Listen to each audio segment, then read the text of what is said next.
যে কোনো ধরনের ডিজাস্টার খুব ইমিনেন্ট, যে কোনো সময় এটা হতে পারে, কালকে হতে পারে, আজকে কয়েক মুহূর্ত পরে হতে পারে, আবার এটা 10-20 বছরের মধ্যে হয়। ওইগুলো রেকারিং পিরিয়ড আছে। 1897 হলে শত বছরের রেকারিং পিরিয়ড 1997, অর্থাৎ 2000 সালে এখন হয়ে যাওয়ার পর কিছু বিলম্ব হচ্ছে। আল্লাহ রহম করছে, অনেক এখানের মধ্যে আল্লাহ প্রিয় বান্দা আছে এবং অনেক গরিব দুঃখী, আমরা বেশিরভাগ মানুষ গরিব দুঃখী। কিন্তু এই যে ধরনের সাইন্টিফিক এক্সপেরিমেন্টেশনের ফলে যা হয়েছে, এখন তো মডেল মানে জিওলজিক্যাল সেসমোলজিক্যাল মডেল বানাচ্ছে, তারা মোটামুটি এটা প্রেডিক্ট করে কঠিন, স্পেশালিস্টরা বলেছেন। কিন্তু মডেলের সাহায্যে ইউএসএ তে, তারপর ইউকে তে গবেষণাতে, জার্মানিতে, জাপানে বিশেষ গবেষণা হচ্ছে। তারা রেকারিং পিরিয়ড গুলো স্ট্যাটিস্টিক্যালি তারা মোটামুটি বলতে পারে 5-10 বছরের এডিকশন। এই হিসেবে আমাদের এগুলো এক্স্যাক্টলি, তো এগুলো স্পেশাল টেম্পোরাল ডেটা অ্যানালিসিস করে এগুলো আমরা 5-10 বছরের মধ্যে একটা ভয়ঙ্কর মানে 6.5 থেকে 7.5 মাত্রা, এমনকি কেউ কেউ বলছে 8 মাত্রার রিক্টার স্কেলে ভূমিকম্প সম্মুখীন হবে। এই জন্য প্রিপেয়ারনেস আমাদের একটা আছে। রেড ক্রিসেন্ট, আমি চেয়ারম্যান ছিলাম, গর্বিত, অত্যন্ত মানুষের মানব সেবায় তারা কয়েকবার Nobel prize, cyclone preparedness programme. কিন্তু বেশিরভাগ এখানে রাজনীতিকরণের মাধ্যমে তারাও জানে যে সততা বা কিসের এই গরিব মানুষ আব্দুর রব, সেখানে তারা সবাই বলে যে একটা নজি স্পটলেস আল্লাহর কাজ করে আসছে 2 বছর, কিন্তু কোনো দাওয়াত দেয় না।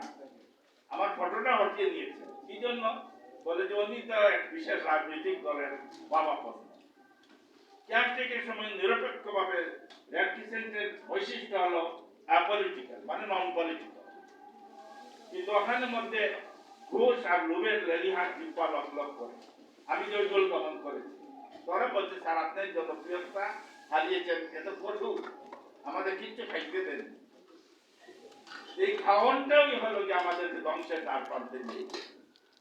আল্লাহ কুরআন থেকে বলেছেন বেশি বেশি পাওয়ার মাত্রা তোমাদের জাহান্নাম পর্যন্ত নিয়ে যাবে, কিন্তু কখনো নয়, শীঘ্রই পাকড়াও করা হবে এবং নিক্ষেপ করা হবে জ্বলন্ত উনুনে। যে আমাদের সেই পাপ এবং সেই যে আমাদের লোভ লালসা, হিংসা, জিজ্ঞাসা, এই দেশকে ভূমিকম্পের প্রয়োজন হবে না, নিজেরাই ধ্বংসের দ্বার প্রান্তে চলে যাবে।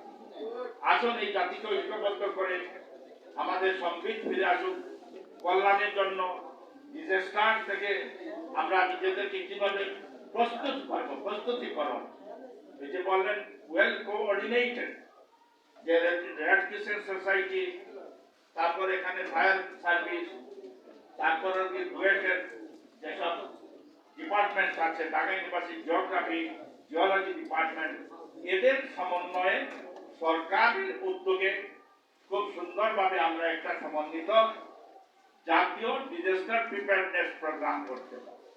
জাতীয় ডিজাস্টার ওয়েল কোঅর্ডিনেটেড, যেখান মধ্যে বুয়েট থাকবে, ঢাকা ইউনিভার্সিটি থাকবে, তারপর অন্যান্য যেসব সংস্থা এবং ব্যক্তি আছে স্পেসিফিক, তাদেরকে ডেকে নিয়ে যদি করা হয়, তাদের পরামর্শ গভর্নমেন্ট নেবে।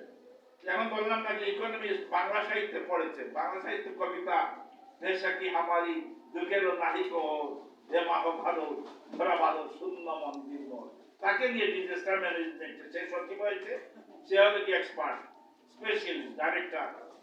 আমি বললাম বাবা তুমি তো আমাদের বাংলার ছাত্র, তুমি এখানে? বলে স্যার পলিটিক্যাল বুঝেন না, মন্ত্রী সাহেব আমার রাত্রি হয়ে আমাকে দিয়ে দিয়েছে, নাউজ বুঝলাম। তো এই ব্যাপারটা মানুষকে মেরে ফেলবে, ডিজাস্টারে কি জানে? শাকিলকে, মেজর শাকিলকে সে দাঁড়িয়ে রেখে দিচ্ছে, সে হলো কি পরিত্যাজ্য। আব্দুর রব কোন রাজনৈতিক দ্বন্দ্ব আছে। এইরকম করে দেশকে বাঁচানো যাবে না, দেশকে ঐক্যবদ্ধ করতে হবে। হিংসা, জিজ্ঞাসা, রাজনীতির ঊর্ধ্বে উঠে, ধর্ম বর্ণের ঊর্ধ্বে উঠে মমতা, ভালোবাসা, জাতিকে বাঁচানোর জন্য আমরা একটা সংকটাপন্ন এই নগরবাসী, শুধু ঢাকা কেন, চিটাগাং, সিলেট, রাজশাহী, বড় বড় সব নগরী বিপদ সংকটাপন্ন। সব জায়গাকে বাঁচানোর জন্য আমাদের সমন্বিত ডিজাস্টার ম্যানেজমেন্ট ওয়েল ইন্টিগ্রেটেড একটা উদ্যোগ নিতে হবে। এটা জাতীয় উদ্যোগ, সরকারকে সেই উদ্যোগ নিতে হবে। সেখানে দল মত, জাতি, ধর্ম নির্বিশেষে সবাই থাকবে, যারাই এক্সপার্ট, যারাই কিছু দিতে পারবে। হবে জ্ঞান, তাদেরকে সেখানে আসতে হবে। এবং কমিউনিটি যে rescue offer preparedness, disaster preparedness, কমিউনিটিকে ইনভলভ করে, কারণ কমিউনিটি এইগুলো 90-80 মানে কাজ করে দেবে, সরকারকে সাহায্য করবে। সরকার তো আমাদের সরকার হওয়া উচিত, আমাদের সরকার। সুতরাং সেখানের মধ্যে সরকার, জনগণ, সরকার, কমিউনিটি, তাদের মধ্যে তো কানেকশন হয় স্বাভাবিক, বাঞ্ছনীয়। তো সেই প্রত্যাশা রেখে আল্লাহর কাছে আমরা এই জাতিকে রক্ষা করার জন্য দোয়া করে আমি আমার বক্তব্য এখানে শেষ করছি। শ্রোতৃমণ্ডলীকে ধন্যবাদ জ্ঞাপন করছি, অংশগ্রহণকারী বিরক্ত জ্ঞানী এবং স্পেশালিস্টদেরকে আমার সভাপতি হিসেবে এই আজকের আয়োজকদের তরফ থেকে ধন্যবাদ কৃতজ্ঞতা জ্ঞাপন করে আমি আমার বক্তব্য শেষ করছি। তবে এইরকম সেমিনার, এই প্রতিষ্ঠান, আজকের যে গ্রিন পিস সোসাইটি, আমি তাদেরকে আহ্বান করব প্রত্যেক ডিভিশনাল হেডকোয়ার্টার নগরী মহানগরীতে গ্রিন পিস মুভমেন্ট হিসেবে ছড়িয়ে দিতে হবে।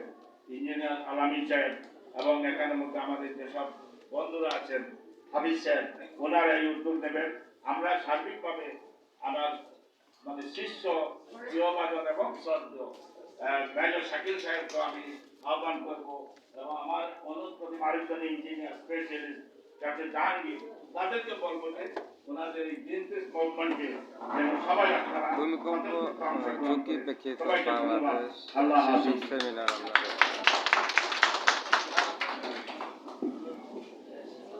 ধন্যবাদ।